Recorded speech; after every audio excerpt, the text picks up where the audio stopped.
Hi, welcome to Data Analysis with Spreadsheets and Power BI. Here we have this sales data set, and if you look at the sales data set, you'll see that we have some empty spaces and we have a whole lot of duplicates and so many other things. Now, what I just want to do, just showing us how to use our tool is that we will be removing duplicates, and to remove duplicates we'll go to our data and we'll go to data cleanup, and you can do a cleanup suggestion. We are removing duplicates for now, so click on duplicates. We'll click on duplicates and you see the hype level magic. So we remove duplicates and no duplicate rows were found. Says all are 40 unique rows, and that ought not to be. So what I can do is to do a data cleanup, remove duplicates, and remove duplicates. You can see what I got. So I can also do this, and I remove duplicates.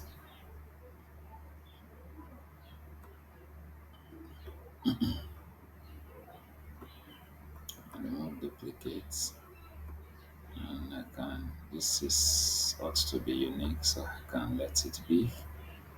And so this is removing duplicate, and then I can do split text to columns.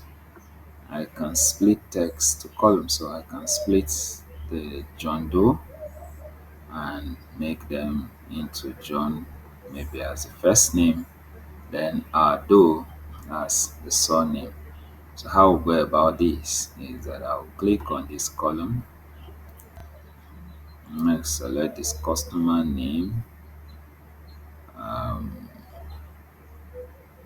so I'll go to data, then I'll go to split text to columns, and then so when I click the separator, you see it asks me for the separator. I'll use space because there is space in between John and Doe, Jane and Doe, David and Lee. So I'll use space, and I'll have my column splitted. Of course, it's splitted by the customer name also had to be splitted, and this is how we split.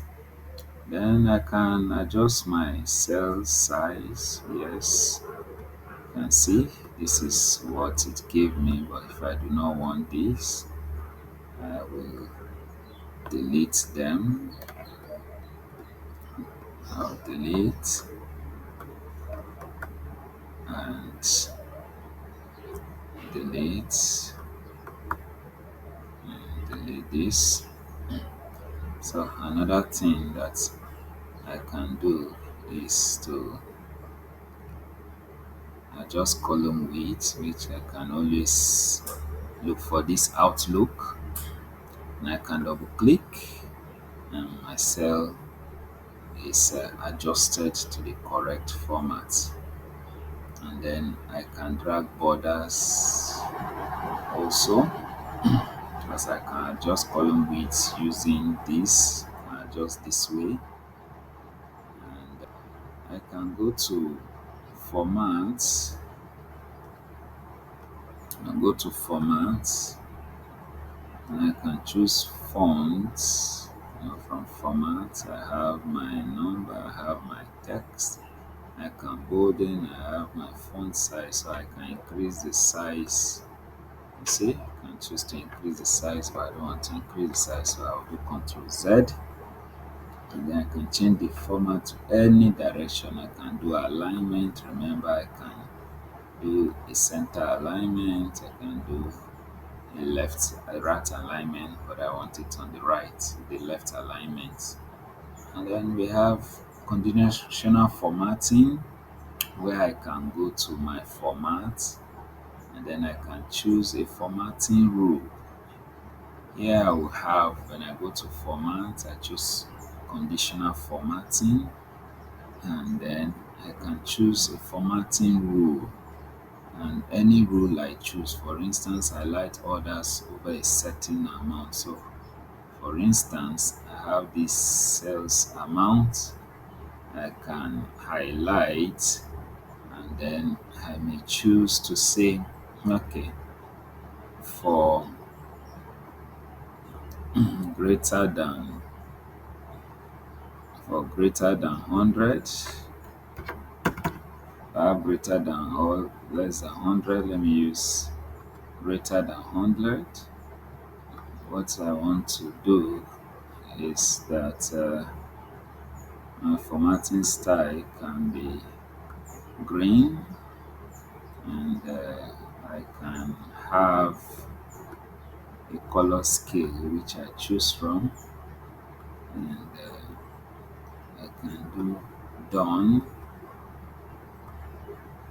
Um, so then I can check for inconsistencies.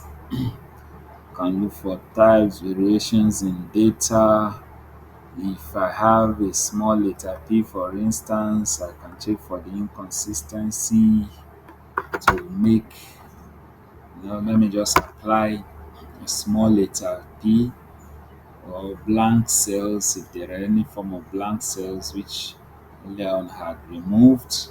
Then I can find and replace, and all I need to do is ensure everything is highlighted. I use my Control H, and then I'm finding the small letter P to replace with big letter P. So watch what happens to where I have small letter P. You can see this is a small letter P, this is a small letter P. And then I'll say replace all. You see, it's changed immediately. It changed immediately, and this is done. So I can use as many, as many of my values that I feel I need to find and replace. I can always do this. And I can add filter. I can go to data, and then in data I can create a filter. So filter helps me to, to help sort my data. And for instance, this, if I unclick this, you see that I no longer have, that all those missing rows in the customer data. But I can always do Control Z to get back. And also I can freeze the top row, where when I click on the view, the freeze, and then I do one row, and then if I'm scrolling, my top row remains. That's the header row consistently remains. I can go back to my view, and I my view, then I do no rows, and then if I move my mouse, you see the column headers, they are no longer there. So as many functions that we want to carry out, just like can do data validation the same way we did data validation with our Excel. You can go to data, and then from data you can go to data validation, and you can add the different rules that you wish to add to your data. And this is our analysis, basic analysis using Excel, Google spreadsheet.